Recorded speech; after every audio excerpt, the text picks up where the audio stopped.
it is my distinct honor to introduce my co-moderator for this plenary session, Dr. Teresa Caldis, a distinguished physician in the field of physical medicine and rehabilitation. Dr. Caldis brings to the table an impressive clinical experience spanning over the past 25 years. She graduated from UT Health Science Center and completed her residency at Baylor College of Medicine. Today, she holds the position of Division Chief of the Physical Medicine and Rehabilitation Section in the Department of Neurosurgery at Houston Methodist Hospital. Dr. Caldis' clinical focus lies in providing hospital-based consultative care, catering to rehabilitation needs of patients with both neurologic and orthopedic diagnosis. Her extensive experience in stroke rehabilitation is a testament to her dedication and commitment to her field.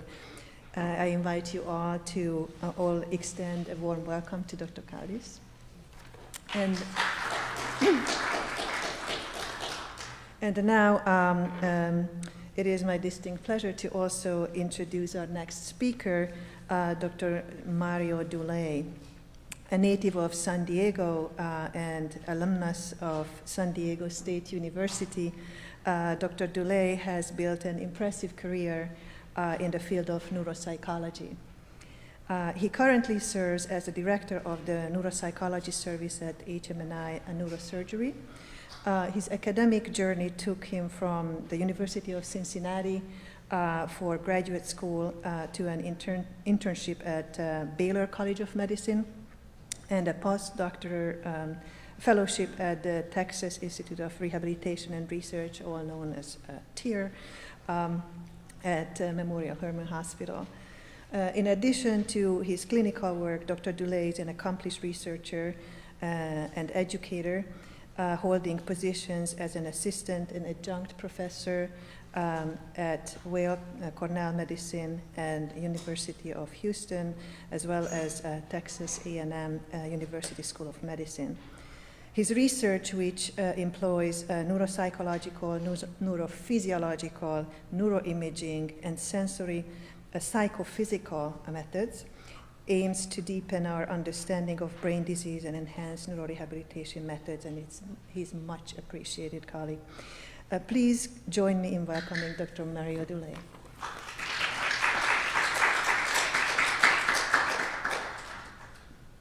Thank you.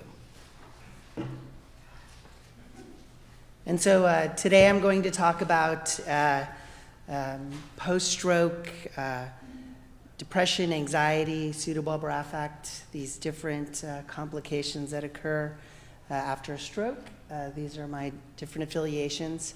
The cool thing about having your own research lab is you can spend half a day trying to come up with an acronym, right? So I have the Think Lab, took half a day. There it is. Let's see, so tell me now. Which one is it? Oh, just. Yeah. Actually, this Mario finally broke it. I've seen throughout the day that it was doing that.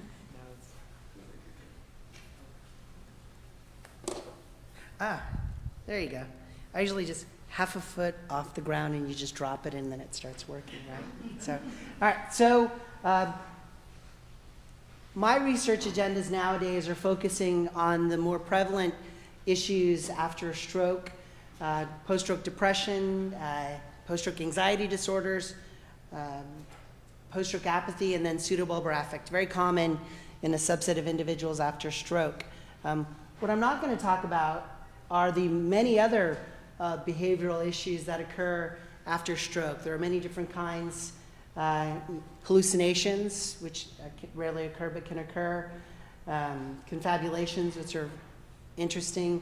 I just wanted to point out there are so many other issues. And sometimes there are trends on where in the brain, of course, those things are related to personality changes, of course, with the frontal lobe. So I think I wanted to start off with talking about the importance of examining and quantifying and treating the issues with post-stroke psychiatric issues. So what I did was I tried to get into the mind of what would it be important for a physician. As a psychologist, I have a different perspective. But so what's the most important thing for physicians? And the number one thing for me would be then compliance with medication regimens, with trying to prevent the future stroke. Also for therapists, functional outcome, right? So people who are depressed are more likely to not, I'm not saying that they give up. I hate when people say that, but there is sometimes less effort because of fatigue or because of sadness, whatever the reason, grieving. And so the rehabilitation failures, functional decline, it's more prominent in people who have post-stroke psychiatric issues. There's also research talking about morbidity. Men are more likely to not listen. No surprise, there's a joke in there somewhere, right? But women are more likely to have a higher risk of stroke. So when you're doing this research, they're kind of confounding whether or not or why someone is non-compliant. Won't go into detail otherwise. So here's what we know. Post-stroke depression is the most common psychiatric issue.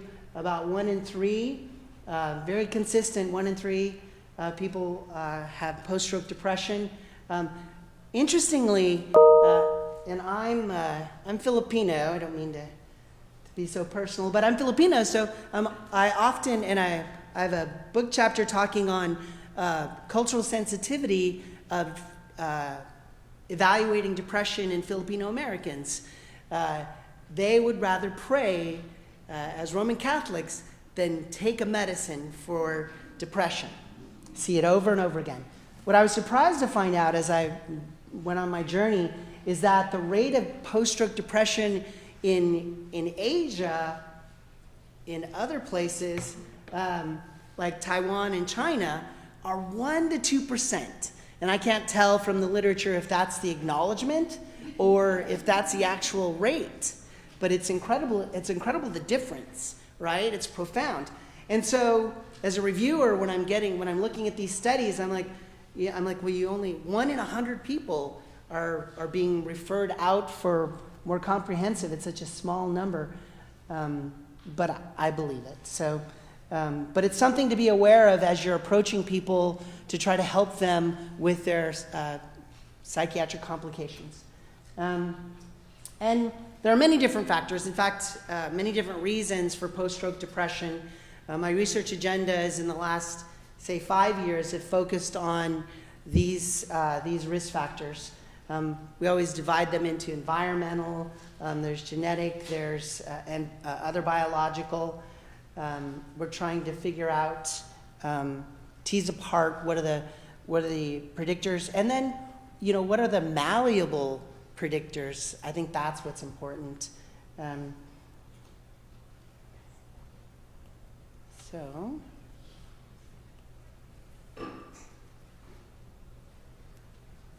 I know this happens sometimes.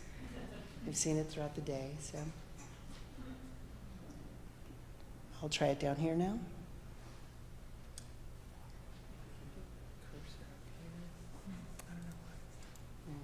Here, let me try it now. Okay.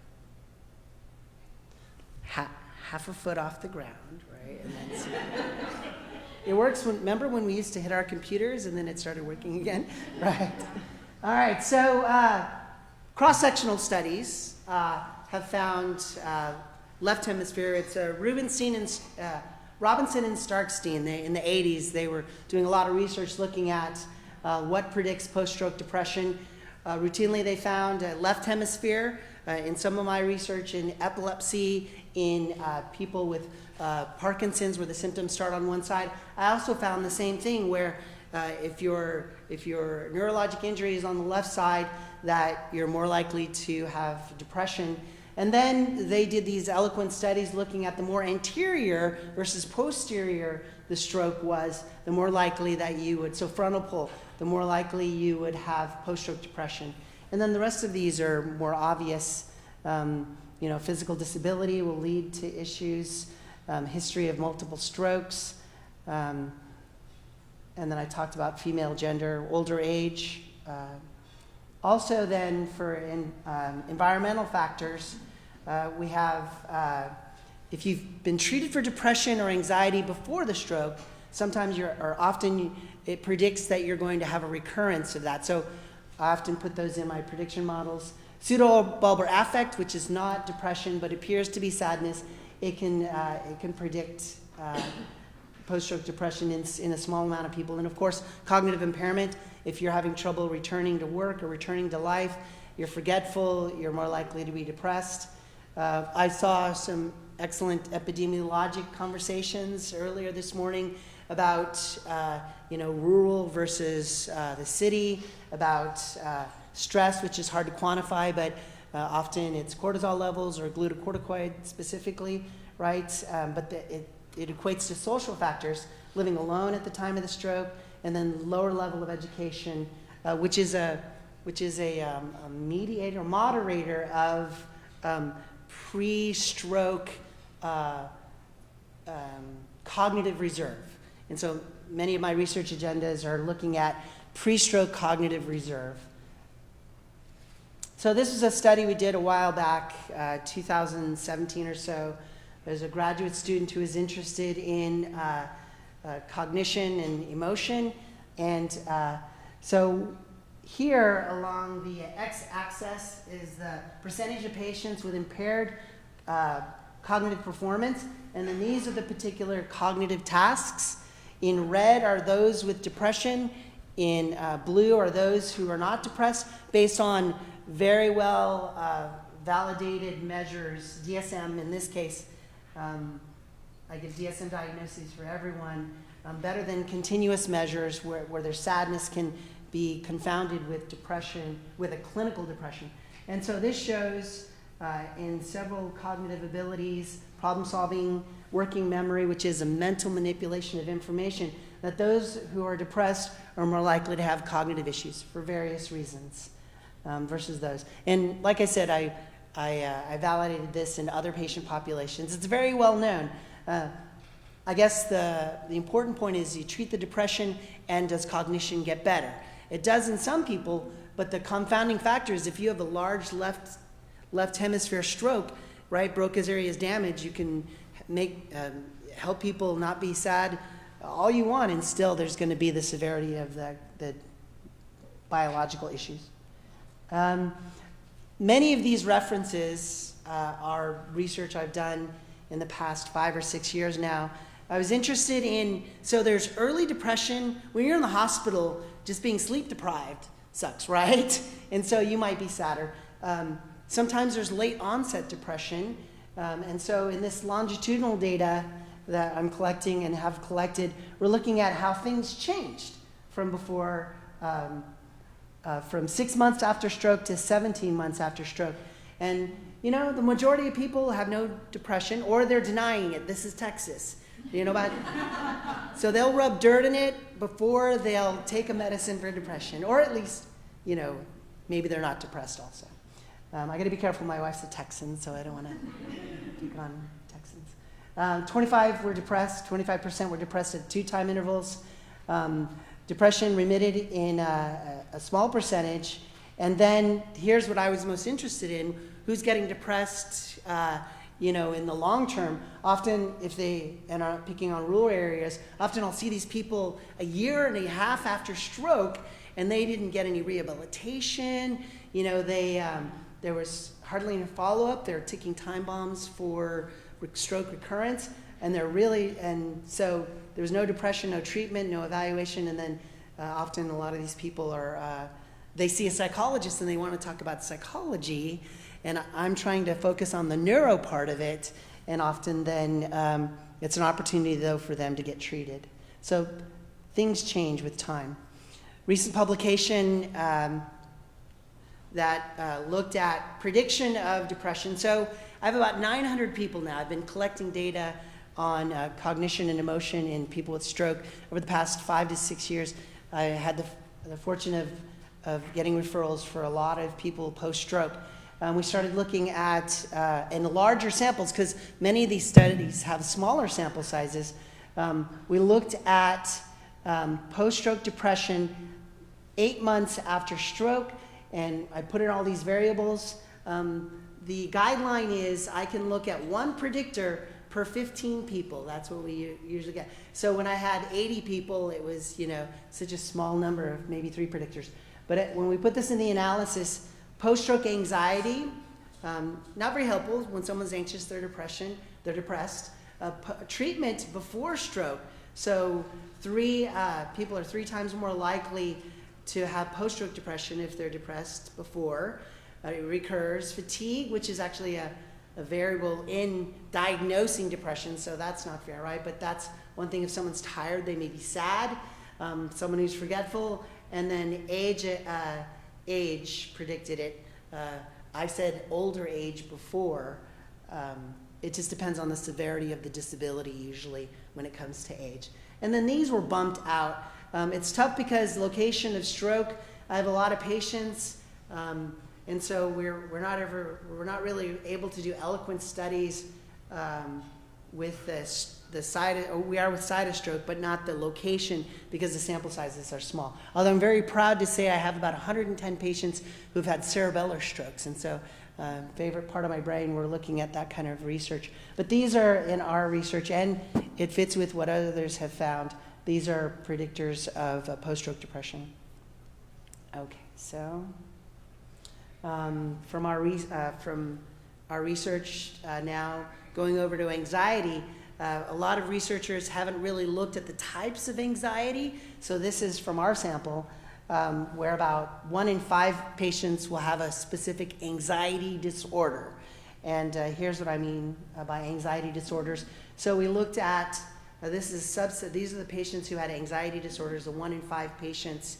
And these are the types. So panic attacks, and it seems like such a small number out of this sample size, but it's different for each person, and the treatment is different also. So Buspar would be used for generalized anxiety disorder. You might use more short-term acting medicine, for panic attacks, right? So it matters. What usually happens, though, is we all cluster them into anxiety. You have anxiety, and I see that in the records all the time. But it's important to figure out what kind of anxiety. What we did was we looked at these 2 people. They had PTSD before the stroke, and it continued on after the stroke, worsened. Other issues, of course, pseudobulbar affect. Once Nuedexta was available, there was a lot more research then coming out talking about pseudobulbar affect because we had a measure to quantify it. We had a medicine that within a short amount of time. The problem was then, of course, insurance wasn't covering it, so or it's $300 a month, I think it is right now. And so, but in our sample, then about 28% or have PBA. Let's see. And then grouping together apathy. So apathy is a difficult issue to quantify. But the literature talks about a particular algorithm or system that I'm able to give a clinical diagnosis of apathy. There's no DSM diagnosis for apathy, but apathy is the biggest problem after stroke that stops people from flourishing, that stops people from getting back. I don't know how many times I said, please, consider giving them Provigil or Nuvigil if it's indicated, because I'm not a physician, right? But apathy stops people. And then family members are more frustrated with these individuals. And so I thought the next 10 years of my career would be finding out how to help people to re-engage, to create their own structure, to be able to spontaneously, initiate their own activities. What I did was then I looked at all of these variables, got to go to San Diego, my hometown, last February, and give a talk on prediction of hindrance of return to work. Big deal for me. I spend a lot of time helping people to understand whether they're disabled from employment or if they're employable, what are the accommodations that employers can help give somebody.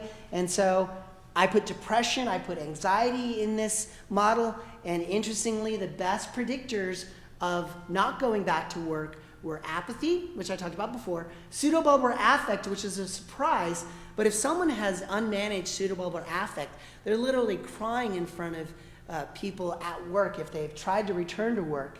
And so patients who experience post-stroke apathy were 7 times more likely to not get back to work. There's other factors, of course, that I'm not presenting here, like the size of the stroke, whether they had other risk factors like left lower extremity weakness and those things. Those who suffered from PBA were 5 times more likely not to return to work, and then obviously memory loss leads to trouble. But these other psychiatric issues got bumped out of the models. All right, so I just gave a talk about 2 hours ago looking at multilingualism as a protective factor. So if you speak 2 languages and your whole life you've been having to switch between these 2 languages, when you have a stroke, you have increased protection from cognitive issues. The caveat is in the study that I'm going to present in New York, it only helps for subcortical strokes. The patients who are having the frontal lobe strokes who are multilingual, they're just wiping out areas of executive functioning where they don't get that protective factor. So subcortical, thalamus, basal ganglia, pons, and then cerebellum also. Looking at cognitive reserve. And then, of course, looking at the different interventions. There are few studies, clinical trials that have been done, or clinical studies or clinical trials that have been done looking at treatment. It's often psychologists, neuropsychologists are trying to do these things, but it's so psychosocial, it's so qualitative often that you don't get good studies, and they're usually with smaller sample sizes. All right, thank you.